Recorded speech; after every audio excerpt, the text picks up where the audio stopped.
Hey all, Ankit so this side first year fleet team and I welcome you back to my channel. So ये learning series का second video है जिसमें मैं explain करने वाला हूँ all everything about candlestick patterns. Okay, तो मैं यहाँ पे क्या कवर करने वाला हूँ, मैं आपको सीधा पीपीटी पे लेकर चलता हूँ. और ये कैंडलस्टिक का टॉपिक मैं दो पार्ट पे कवर करूंगा. First part I am going to upload today only and the second part I am going to upload next week. Okay, तो पहला पॉइंट है व्हाट आर कैंडलस्टिक्स. ठीक है. सेकंड पॉइंट है types of important candlesticks. Third one is explanation of their price action significance and the fourth one is different time frames to use them. मतलब पहले में मैं आपको बताऊंगा कैंडलस्टिक होता कि आखिर ये बनते कैसे हैं. Second one is important types of candlestick जो पर्टिकुलरली मैंने यूज किया in my past. And the third one is explanation of their price action significance. मतलब कि कोई भी कैंडलस्टिक पैटर्न बनता है तो आखिर उसका प्राइस एक्शन सिग्निफिकेंस क्या है. मतलब किसी भी pattern, for example head and shoulder pattern, तो आखिर ऐसा क्यों है कि उसमें जो उसने बेसलाइन बना रखा होता है, जो सपोर्ट बना रखा होता है, अगर उसे उसने ब्रेक किया तो फिर वो क्यों out of 100 times 70 to 75% of the time we expect it to go down only. And the fourth point is different time frames to use them. ये इसमें मैं बताऊंगा अगर आप इंटरडे कर रहे हो, पोजिशन कर रहे हो, स्विंग कर रहे हो, डायरेक्शनल कर रहे हो, नॉन डायरेक्शनल कर रहे हो, वट एवर, तो उसमें आपको कौन सा टाइम फ्रेम यूज करना है. So let's start with the first topic, that is what is candlesticks, how does it made.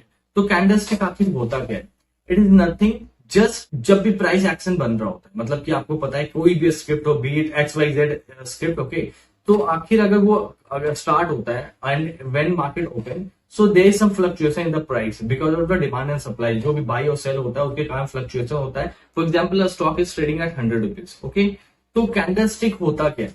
ये प्राइस एक्शन बताता है for any given period of time. For example we are looking at 5 minute time frame. Okay, तो 5 minute के time frame पे जो भी action हुआ है किसी भी पर्टिकुलर स्क्रिप्ट पे, उसको कैंडलस्टिक डिपेक्ट करता है. फॉर एग्जांपल मैं यहाँ पे आपको दोबारा बता रहा हूँ, जैसे ये 100 पे कोई स्क्रिप्ट चल रहा है, ठीक है, और और मार्केट 915 पे ओपन हुआ है और 915 पे ये 100 पे ट्रेड हो रहा है. ये यहां से गया 101, 102, फिर ये स्लोली नीचे आया और इसने 97 का लो बनाया, फिर ये ऊपर गया 99 पे, इसने जाकर क्लोजिंग दे दिया. पूरे 5 मिनट है, पहले 5 मिनट में मींस फ्रॉम 915 टू 920 ये पूरा मूवमेंट इस पर्टिकुलर स्क्रिप्ट पे रहा. अब इसका कैंडल कैसे बनेगा? ठीक है, तो आपने एक टर्म सुना होगा OHLC. ये फुल फॉर्म क्या होता है? इसका मतलब होता है ओपन, ठीक है, इसका मतलब होता है हाई, इसका मतलब होता है लो, इसका मतलब होता है क्लोज. ठीक है, तो किसी भी कैंडलस्टिक्स में यही 4 चीज होते हैं जो कैंडल बनाते हैं. यहां पे आपको दिख रहा होगा मैंने 4 कैंडल्स बना रखा है. तो अगर आप इस पर्टिकुलर केस में देखोगे तो यहाँ पे मार्केट ओपन कहां हुआ है? 100 पे. क्लोजिंग कहां दिया इसने? 99 पे. ठीक है, लो क्या बनाया इसने? 97. हाई क्या बनाया इसने? 102. जैसे ये दिख रहा होगा, ये कैंडल आपको अभी मैंने ओपन लो क्लोज हाई दिखाया था. ये कैंडल रेड कलर का है. इसका मतलब क्या है? अगर कैंडल रेड बन रहा है इसका सीधा मतलब होता है कि मार्केट जहां से खुला उससे वो नीचे जाकर के क्लोजिंग दिया, राइट. और अगर कैंडल ग्रीन है तो इसका मतलब हुआ कि मार्केट जहां खुला उससे वो ऊपर जाकर के क्लोजिंग दिया. अगर 100 पे खुला है तो 101 या कुछ भी, एटलीस्ट उससे कुछ पॉइंट से ऊपर क्लोज हुआ है. It can be even 100.05. ठीक है, this will also be a green candle but a kind of doji candle, जो आपको शायद पता ही होगा. और यहाँ पे अगर ये 100 पे खुला है और 99.95 पे बंद हुआ तो ये भी एक रेड कैंडल बनेगा. ओके, नाउ अब मैं यहाँ पे बताता हूँ. अगर यहाँ देखोगे आप तो मार्केट यानी कि यहाँ पे ओपन हुआ है क्योंकि इसका ये हाईएस्ट पॉइंट है और इसमें कोई विक नहीं है. यहाँ पे देख रहा होगा आपको विक दिख रहा होगा. ठीक है, ये क्या होता है मैं आपको बताता हूँ. यहाँ पे आप देख रहे होगे open is equal to high है, राइट. क्यों? क्योंकि इसका ओपनिंग भी यही है और हाईएस्ट पॉइंट भी इसका यही है और यहाँ पे इसका लो इज इक्वल टू क्लोज है ना, दिख रहा होगा आपको. क्योंकि ये क्लोजिंग एकदम अपने लोवेस्ट पॉइंट पे दिया है, ओपनिंग इसने अपने हाईएस्ट पॉइंट पे दिया था. लेकिन अगर मैं इसका एग्जांपल लू, ठीक है, यहाँ पे आपको दिख रहा होगा इसने ओपनिंग यहाँ पे दिया है. ओके, इसने हाईएस्ट पॉइंट अपना ये देखा था, इसने क्लोजिंग यहाँ पे दिया है और इसने लो ये बनाया है. अगर आपको ये एग्जाम्पल दिख रहा है तो कहीं ना कहीं ये एग्जाम्पल भी आपको सेम दिख रहा है. अगर मैं यहाँ पे इसको 100 मार्क कर दूं, इसे 102 मार्क करूं, इसे 99 मार्क करूं और इसे 97, तो आपको दिख रहा होगा ये सेम एग्जाम्पल बन गया है. जो मैंने अभी जस्ट बताया। तो फिर से मैं एक्सप्लेन करता हूँ कैंडलस्टिक क्या होता है। ये movement of price in any given period of time. आप टाइम फ्रेम कुछ भी लो, 3 minute, 5 minute, 15 minute, 20 minute, 30 minute, 1 घंटे, 1 दिन, 1 week, 1 month, whatever you want to take, just take it. So whatever movement in price that happened during that particular time period, then that is known as candlestick. Same अगर मैं एक example green candle का लूं, यहां पे आपको दिख रहा होगा इसने क्लोजिंग अपना हाईएस्ट पॉइंट पे लिया है, मतलब आई इज इक्वल टू सी है, और यहाँ पे इसने ओपनिंग अपने लोवेस्ट पॉइंट पे दिया है। यहाँ पे इसका ये क्लोजिंग है, ये इसका ओपनिंग है, ये इसका हाईएस्ट पॉइंट, ये इसका लोवेस्ट पॉइंट। अगर एग्जांपल के लिए एक कोई स्टॉक है जो 100 पे ओपन हुआ, again I will take the same example, इसने हाई बनाया 101, 102, ठीक है, फिर इसने यहां से ये फॉल किया 96 का, इसने लो बनाया, फिर ये ऊपर जाकर के 101 पे क्लोजिंग दी। तो अब आप बताना ओपनिंग क्या है इसका 100, इसने लोवेस्ट पॉइंट क्या देखा है 96, हाईएस्ट क्या देखा है 102, और इसने क्लोजिंग का दिया 101। तो closing is equal to 101, high is equal to 102, opening is equal to 100 and low is equal to 96. So this is the point related to candlestick. I hope everything has gotten clear to you. Next slide है types of candlestick pattern. अब मैं जो भी candlestick pattern आपको बताऊंगा उसके साथ ही साथ मैं एक्सप्लेन करता चलूंगा उसके प्राइस एक्शन सिग्निफिकेंस को। जैसे कि मैंने यहाँ पे आपको एक पॉइंट बताया था, ये दोनों, ठीक है, types of important candlestick pattern और significance of their price action, sorry explanation of price action significance in those candlestick pattern. तो मैं ये दो जो पॉइंट है एक्चुअल में ये दोनों एक दूसरे से रिलेटेड है, ठीक है, इसलिए मैं जो भी आपको पैटर्न बताऊंगा उसके साथ ही साथ मैं उसके प्राइस एक्शन सिग्निफिकेंस भी एक्सप्लेन करता चलूंगा। ओके, तो इससे क्या होगा, आपको समझ में आएगा। कोई भी पैटर्न जैसे मैंने बताया, तो अगर आप उससे कहीं भी देखोगे तो आपको वो पैटर्न फॉर्म होते हुए दिखेगा। क्या होता है, जैसे कि if you are new to the market और आपने कुछ पैटर्न देख लिया, फॉर एग्जाम्पल आपने कहीं से सीखा rising wave pattern, flag and pole pattern, तो आपने उसे देख लिया, बट वो जब बन जाता है तब आपको दिख रहा होता है, but during the process of formation वो आप एक्चुअली डिपेक्ट नहीं कर पाते। वो जो इमेज होता है वो बनते हुए आप देख नहीं पाते, लेकिन वो आप कब देख पाओगे, जब उसका प्राइस एक्शन सिग्निफिकेंस जानोगे कि ये कैसे बनता है। तो जैसे वो फॉर्म हो रहा होगा during that process only you will get to know okay this is about to form, so I have to mark my entry and exit level. That's it. Okay, and there your efficiency will increase because you will be able to take entry right there, right at the opportunity. Okay, so ये इसलिए मैं आपको बोल रहा हूँ। पहला pattern है bullish pennant pattern. ये दो तरीके का पेनेंट पैटर्न, दो तरीके का होता है, ऑब्वियस सी बात है, कोई पैटर्न होगा वो दो तरीके का होगा, एक बुलिश एक बेयरिश। ओके, ये और मैं दोनों एक्सप्लेन करता चलूंगा। तो आपको दिख रहा होगा यहाँ पे ये पेनेंट पैटर्न बनता कैसे। पेनेंट पैटर्न इस तरीके से होता है कि फॉर एग्जांपल मार्केट, मैं कैंडल स्टिक के तरीके से बताऊंगा, ठीक है, मार्केट अब ऐसे ऊपर जा रहा है, ओके, उसके बाद ये बीच में कहीं पे ऐसा रुक गया, ओके, तो आपको दिख रहा होगा यहाँ पे इसने ऐसा पैटर्न बना दिया, राइट, और नीचे से ये ऐसे आ रहा है। ड्रॉइंग को प्लीज इग्नोर करना, बस समझना कि मैं बोलना क्या चाह रहा हूँ। और एक बात और मैं यहाँ पे अभी बोलना ऐड करना भूल गया, कोई भी पैटर्न आप यूज कर रहे हो उसके साथ नेवर फॉरगेट कंबाइन वॉल्यूम, क्योंकि वॉल्यूम चार्ट आपको बहुत कुछ बताता है। मैं आपको वो बहुत पैटर्न्स में एक्सप्लेन भी करूंगा कि वॉल्यूम चार्ट आपको यहाँ पे कैसे हेल्प कर सकता है to take the best entry possible, ये आप ध्यान रखना। ओके, तो यहाँ पे अगर आप देखोगे इस तरीके का ही कुछ है ये वाला पैटर्न, राइट।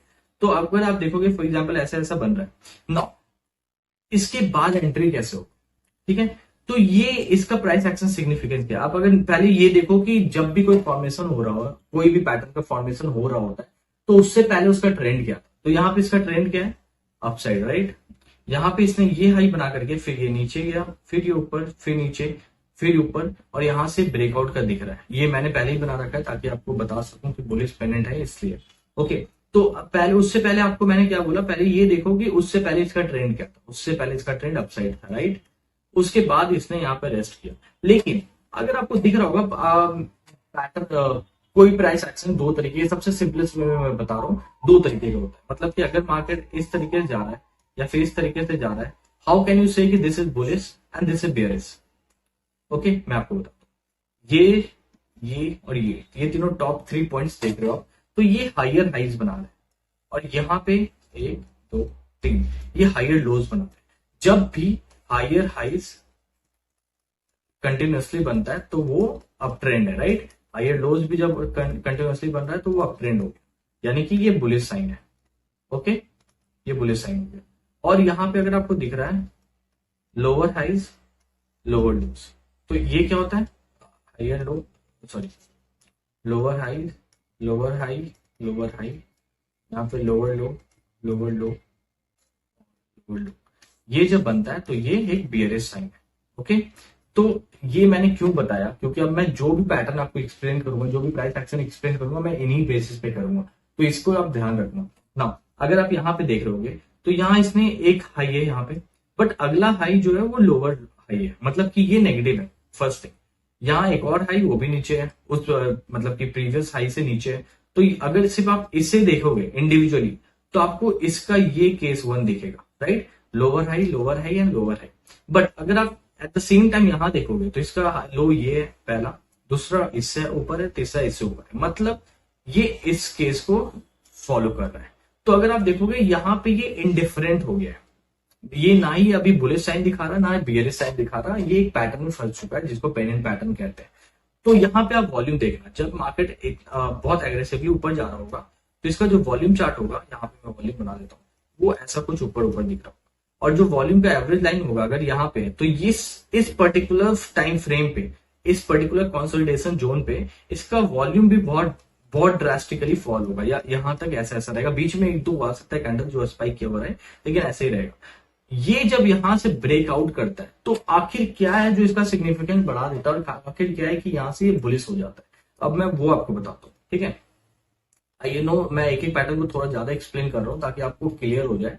ओके, इसलिए मैं ऐसा एक्सप्लेन कर रहा हूँ। अगर आप यहाँ देखोगे इसने ये ब्रेकआउट दिया, ठीक है, तो यहाँ पे पहला वॉल्यूम चेक करना कि ब्रेकआउट कैसा हो रहा है, क्योंकि ये एक तरीके का पैटर्न था, ये एक तरीके का इसके लिए रेजिस्टेंस जोन बनता जा रहा था, खुद ब खुद ये चैनल बना रहा था अपने लिए। ओके, और वो ट्राइंगल चैनल था, नीचे से ये ऊपर से ये। नीचे का मैं क्यों नहीं बोलता कि अगर हो सकता है ये यहाँ से ब्रेकआउट करता और यहाँ से भी आपका एंट्री बन सकता है जैसे यहाँ पे ऊपर बन रहा है, राइट। लेकिन यहाँ मैं क्यों इसे बुलिश पेंडेंट कहते हैं, क्योंकि यहाँ पे इससे पहले का जो ट्रेंड था वो अपसाइड था, तो यहाँ पे बहुत सारे बायर्स कहीं ना कहीं होंगे। इस तरीके से कभी भी चार्ट नहीं बनता, राइट, वो कैंडल्स पे बनते हैं ऐसे ऐसे, फिर यहाँ पे कंसोलिडेट किया होगा, फिर ऐसे ऐसे किया होगा, फिर कंसोलिडेट किया होगा, फिर ऐसे किया होगा, और यहाँ पे कहीं पे इसने ये वाला पैटर्न बनाया, ठीक है, जो अभी मैं आपको बता रहा हूँ। तो जब यहाँ से ब्रेकडाउन देगा तो आप यहाँ पे एंट्री क्यों नहीं ले सकते हो, क्योंकि यहाँ पे ये अपसाइड ये जो ट्रेंड हो रहा था, ओके, ये जो ट्रेंड हो रहा था, तो यहाँ पे इसने एक सपोर्ट लिया बना दिया अपने लिए, यहाँ पे एक सपोर्ट बना दिया, ये चार्ट पे ऐसा दिख रहा है। तो यहाँ पे आपका एंट्री हर बार यहाँ पे सपोर्ट हिट करेगा, हो सकता है रिवर्सल ले, लेकिन यहाँ से जैसे ट्रेंड अपसाइड था, यहाँ पे बहुत सारे बायर्स ऐड हुए हैं, तो अगर ये अपसाइड ब्रेक करेगा तो यहाँ पे अगर वॉल्यूम आता है, मतलब बड़े बायर्स ऐड हुए हैं, तो ये हो सकता है दोबारा आपको एंट्री बढ़िया सा दे, और रिस्क रिवॉर्ड भी बढ़िया होगा, 1:1.5 मिनिमम आपको मिल जाएगा। ओके, अब यहाँ पे आता हूँ, तो यहाँ पे जैसे ये ब्रेक करेगा, ओके, तो इसका मतलब ब्रेक करता है तो इसको ये टच कर देगा। तो पहला मतलब यहां से तो आपको दिख रहा था ये हायर लोज का पैटर्न है, मतलब बुलिश साइन है। जैसे इसने इसे ब्रेक किया और इसको टच किया, मतलब कि वो जो पहला केस बियरिश पैटर्न का था जो कि लोअर हाइज, उसको उसने खत्म कर दिया, ओके, वायलेट कर दिया, मतलब अब ये बुलिश हो चुका है वापस। इसलिए यहाँ पे इसका परफेक्ट एंट्री बनता है, जैसे इसको ब्रेक, इस पर्टिकुलर लाइन को ये ब्रेक करता है। ओके, और यहाँ पे आप एंट्री ले सकते हो 1:1.5 1:2 भी आपका जैसा पैटर्न दिखेगा, क्योंकि जब भी ऐसा पैटर्न बनता है तो ये हाई को पहला टारगेट रखा जाता है, क्योंकि यहां से हो सकता है ये दोबारा रेजिस्टेंस ले और दोबारा फिर नीचे आ जाए, और ये इसलिए इसको पहला टारगेट बनाया जाता है। आपका ऐसा बस इतना होता है, ठीक है, मैं मतलब थोड़ा, हाँ, अगर आपने यहाँ एंट्री लिया है, ये आपका एसएल होगा। क्यों, अगेन द सेम थिंग, अगर इसको ब्रेक किया तो फिर हो सकता है ये थोड़ा नीचे जाए, तो ज्यादा एसएल लेने से बढ़िया है कि आप इसके नीचे एसएल लगाओ, ये है, और इसका टारगेट आपको ये रहना चाहिए। तो अब यहाँ भी आपको दिख रहा होगा 1:1.5 के ऑलमोस्ट मिल जाएगा, ये इसके अकॉर्डिंग है, लेकिन आप चार्ट पे देखोगे तो आपको और इजी तरीके से दिखेगा, और हो सकता है 1:2 का भी टारगेट हो, उससे ज्यादा भी हो सकता है। तो this is bullish pendant pattern, now bearish pendant pattern, ठीक है। तो सेम कंडीशन जो मैंने आपको बताया था, हायर हाई हायर लोज, वो आपको याद रखना है, ठीक है। मैं यहाँ पे उससे लिख देता हूँ, ठीक है, ये बस इसे मैंने इसलिए लिख दिया ताकि जो मैंने पहले एक्सप्लेन किया वो इस पे भी एक्सप्लेन करूंगा, बाकी हर पैटर्न पे एक्सप्लेन करूंगा। आज मैं मैक्सिमम 3 पैटर्न को ही 3 से 4 पैटर्न ही बताऊंगा इस वीडियो में। उसके बाद बाकी जो भी 8 से 9 पैटर्न है, यहाँ पे काफी कम है, हो सकता है और भी ऐड करूंगा मैं, तो वो बाकी 8-9 जो मैं नेक्स्ट पार्ट में इंक्लूड करूंगा। चलो अभी वापस यहाँ पे इनिशियल इसका ट्रेंड क्या था, बियरिश, राइट। तो अब यहां से फिर सेम चीज, ये इंडिफरेंट हो चुका है। ऊपर से ये दिखा रहा है लोअर हाइस, ठीक है, which is this one bearish pattern, and यहां से ये दिखा रहा है higher lows which is bullish pattern. तो ये यहाँ पे कंप्लीटली इनडिफरेंट है। यहाँ पे वॉल्यूम भी काफी गिरा होगा, ये जो एवरेज वॉल्यूम का साइज होगा, मतलब आप जब भी वॉल्यूम चार्ट लगाते हो तो उसमें मैं तो पर्टिकुलरली जब भी वॉल्यूम चार्ट लगाता हूँ तो मैं उसमें एवरेज लाइन भी जरूर डालता हूँ। इससे क्या होता है, मुझे पता होता है कि वॉल्यूम जो है वो एवरेज से ऊपर आ रहा है या नीचे आ रहा है।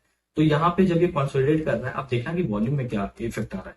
और अगर जैसे ही ये ब्रेक करता है, क्योंकि ये लाइन अपने खुद से इसने एक ट्रेंड लाइन बना रखा है, ये ब्रेक करता है तो यानी कि ये वापस जो अपना इनिशियल ट्रेंड था उसको फॉलो करने जा रहा है। ओके, वो मैंने आपको लास्ट पैटर्न में एक्सप्लेन कर दिया था, तो वही सेम इसमें भी अप्लाई होता है।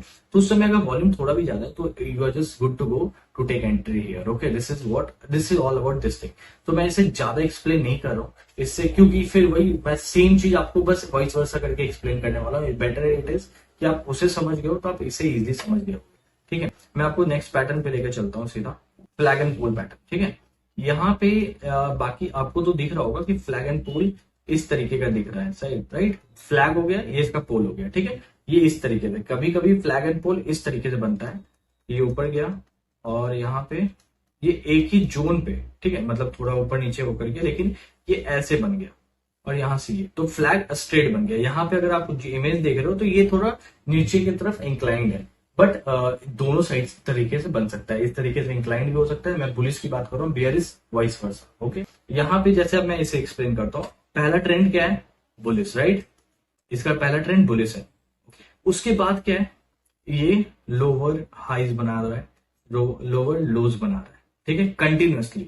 लेकिन ये लोअर लोज और लोअर हाइज बनाने के बावजूद ये ब्रेकआउट नहीं दे रहा है, ये अपने लिए एक चैनल क्रिएट कर चुका है।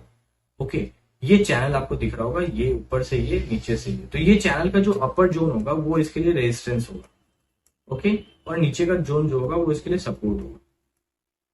ओके, तो अब यहाँ पे हमें वेट करना है कि ये किसको पहले ब्रेक करता है। लेकिन एट द सेम टाइम जो मैंने आपको लास्ट में एक्सप्लेन किया था कि जब भी मार्केट ऊपर जा रहा होता है तो वो ऐसे स्ट्रेट लाइन में नहीं जाता। ओके, प्राइस एक्शन इस तरीके से होता है कि ऊपर गया, फिर कंसोलिडेट, फिर ऐसे, फिर ऐसे, फिर ऐसे, फिर ऐसे, यहाँ पे ऐसे, फिर यहाँ पे कहीं पे जो ये फ्लैग एंड पोल दिख रहा है आपको, ये ऐसा कुछ बन रहा होगा, यहाँ पे ये बन गया, यहाँ तक आपने देखा, ठीक है, ये फ्लैग पोल हो गया, ये फ्लैग हो गया।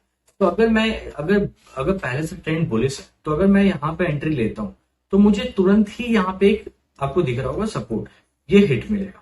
तो हो सकता है यहाँ पे ये फिर से रिवर्स कर जाए, मुझे यहाँ पे टारगेट भी ना मिले, मैं यहाँ पे एंटर कर रहा हूँ, यहाँ का ऐसा लगा रहा हूँ फॉर एग्जाम्पल, मुझे 1:1 का टारगेट भी नहीं मिलेगा, ये रिवर्स कर जाएगा। इसलिए मैं मेनली फोकस करता हूँ कि अगर उससे मैं ट्रेंड जरूर देखता हूँ कि पहले ट्रेंड क्या है मार्केट में। अगर मार्केट का ट्रेंड बुलिश है तो बुलिश फ्लैग एंड पोल पे मैं ऊपर की साइड का ब्रेकआउट का वेट करूंगा, ठीक है। अगर पहले का ट्रेंड बेयरिश है तो bearish flag and pole pattern पे मैं नीचे की साइड का ब्रेकआउट का वेट करूंगा, क्योंकि मुझे नहीं चाहिए कि बार बार वो, अगर जैसे यहाँ पे बुलिश है तो ये बार बार सपोर्ट हिट करेगा।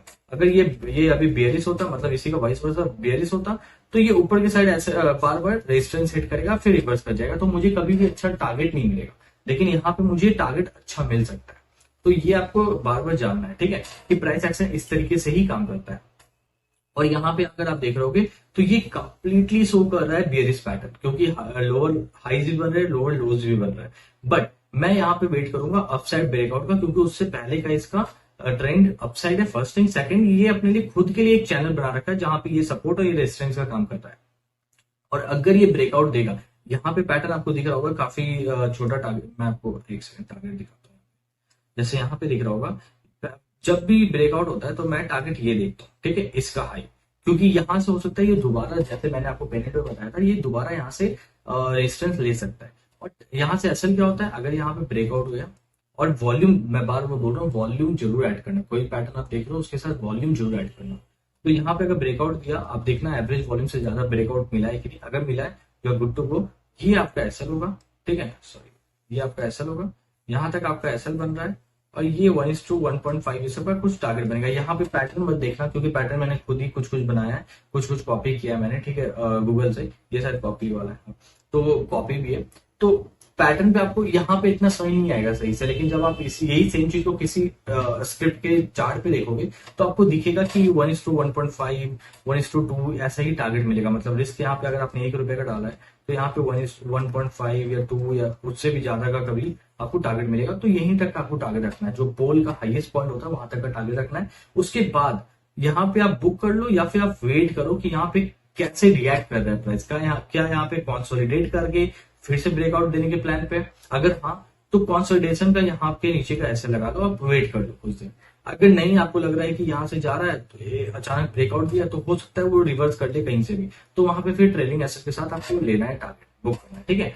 तो ये हो गया फ्लैग एंड पोल को। आई होप ये it made sense to you कि whatever I explain about bullish flag and pole pattern and at the same time also explain about bearish flag and pole pattern. तो इससे क्या हो गया, आपको 4 patterns मिलेंगे, although 2 ही patterns मिले हैं बट उनके बेयरिश बुलिश मिलाकर के 4 पैटर्न मिल चुके हैं आपको, ठीक है। तो अभी तक मैं यही रखता हूँ इसमें। नेक्स्ट वीडियो में बाकी आपको जितने भी और भी अच्छे अच्छे पैटर्न्स है, जैसे head and shoulder, cup and handle और राइजिंग वेज, ओके, बहुत सारे और भी है, तो उन्हें भी मैं ऐड करने की कोशिश करूंगा। क्या टाइम फ्रेम आपको यूज करना चाहिए जब आप ट्रेडिंग कर रहे हो, ठीक है। तो अगर आप इंट्राडे कर रहे हो तो मैं मेनली क्या करता हूँ, मैं आपको वही बताऊं, whatever experience I am having, I will just tell you that you can have a contra view. तो इसमें कोई फर्क नहीं पड़ता, कोई दिक्कत नहीं, आप उसे फॉलो करो। मैंने फॉलो किया है, मैं वो आपको बताता हूँ। अगर वो आपके लिए वर्क करता है वेल एंड गुड, नहीं तो आप कुछ और देखो, ठीक है। तो मैं पर्टिकुलरली अगर मैं इंट्राडे कर रहा हूँ तो मैं देखता हूँ कि 5 से 15 मिनट टाइम फ्रेम, मैं यही दोनों टाइम फ्रेम यूज करता हूँ, 5 या 15 मिनट, क्योंकि मुझे पता है मैं ज्यादा ट्रेड में नहीं रहने वाला। मैं लूंगा ट्रेड में छोटा सा ऐसा लगाकर छोटा टारगेट का वेट करूंगा, क्वांटिटी उसमें थोड़ा ज्यादा हो सकता है, बट मैं इस तरीके से ट्रेड करता हूँ, क्योंकि मुझे नहीं चाहिए कि I am not going to wait if I taken an entry on the basis of 5 और 15 मिनट टाइम फ्रेम, तो वहां पे I am not going to keep on having it for next day. Okay, मैं मेरा जो भी risk reward होगा जैसे वो मीट होगा, आई will just cut my trade, that's it. Either my SL will hit or my target will hit. I'll just simply take the exit. That's it. I won't be doing anything else. This is what I do as an intraday trader, even if I'm doing non-directional trading. Okay, direction trading का तो obviously scene है, वही मैं direction trading को ही mainly सोच कर बता रहा हूँ। नॉन डायरेक्शन का अलग चीज होता है। मैं इन पैटर्न्स या प्राइस एक्शन के बिहाफ से या उनके अकॉर्डिंग मैं बायसनेस क्रिएट कर सकता हूँ नॉन डायरेक्शन ट्रेडिंग में, ठीक है। जो मैं करता हूँ, मेरा नॉन डायरेक्शन ट्रेडिंग करने का तरीका यही है कि मैं अपना नॉन डायरेक्शन में बायसनेस लाता हूँ, वो प्राइस एक्शन देखकर ही लाता हूँ। उससे मुझे हेल्प मिलता है कि कोई भी मूवमेंट आ रहा है जो मेरे व्यू के अकॉर्डिंग है, तो it will help me even in the non directional trading. Okay, so this is the thing. तो इंट्राडे में 5 to 15 मिनट कैंडल आप यूज करो, और अगर आप पोजिशनल कर लो तो मैं बोलूंगा 1 आवर और 1 डे, ये दोनों चार्ट आप जरूर देखो, ठीक है। और 30 मिनट्स भी बहुत हेल्पफुल होता है। 30 मिनट्स एक्चुअली सभी में हेल्पफुल होता है अगर आप इंटरडे भी कर रहे हो, लेकिन लॉन्गर टाइम से, मतलब कि आपको बड़ा टारगेट रखना आपको ज्यादा पसंद है, मतलब आपको पूरे दिन वेट करने का शौक है। जैसे ट्रेडिंग 3 तरीके का होता है अकॉर्डिंग टू मी। तो first one is scalping, okay, second one is day trading, third one is swing और पोजिशनल ट्रेडिंग, ठीक है। तो अगर आप स्कैल्पिंग करो तो उसमें जितना छोटा टाइम फ्रेम यूज करोगे उतना सही आपके लिए। आप 1 मिनट का टाइम देख सकते हो, ठीक है। आपको जो देखना है उसमें देखो, जितना छोटा टाइम फ्रेम होगा उतना जल्दी आप क्विक एंट्री एंड एग्जिट ले सकते हो। अगर आप डे ट्रेडिंग करना चाहते हो, मतलब 9:15 या उसके बाद कभी भी लेना चाहते हो, लेकिन आप 3:30 से पहले उससे स्क्वायर ऑफ करना चाहते हो, तो उसके लिए आपको 5 मिनट्स, 15 मिनट्स और 30 minutes at max can help you very good, okay. But if you are going for example 2-3 days entry which you are going to take today, but you want to hold it for next 2-3 days, in that particular case आपको 30 minutes, 1 our, 1 day, ये सारे time frame बहुत helpful होंगे। So this is all about the time frame which you have to use. मैं patterns में भी बताता चलूंगा कभी कभार कि ये पैटर्न सबसे ज्यादा कहाँ हेल्पफुल होता है, किस टाइम फ्रेम पे, वही मैं बताता चलूंगा according to me. Okay, again I am just putting this line every while because here I'm just sharing my experience, that's it. So yeah, I will just keep this much for this part. Okay, next in the next part I will conclude everything whatever has been left from my end related to candlestick. I will just include everything related to that. So yeah, I hope you learned something from this thing, and I hope you find it worthy enough. So if you do, then please do like, share, subscribe to our channel. Thanks a lot and bye bye.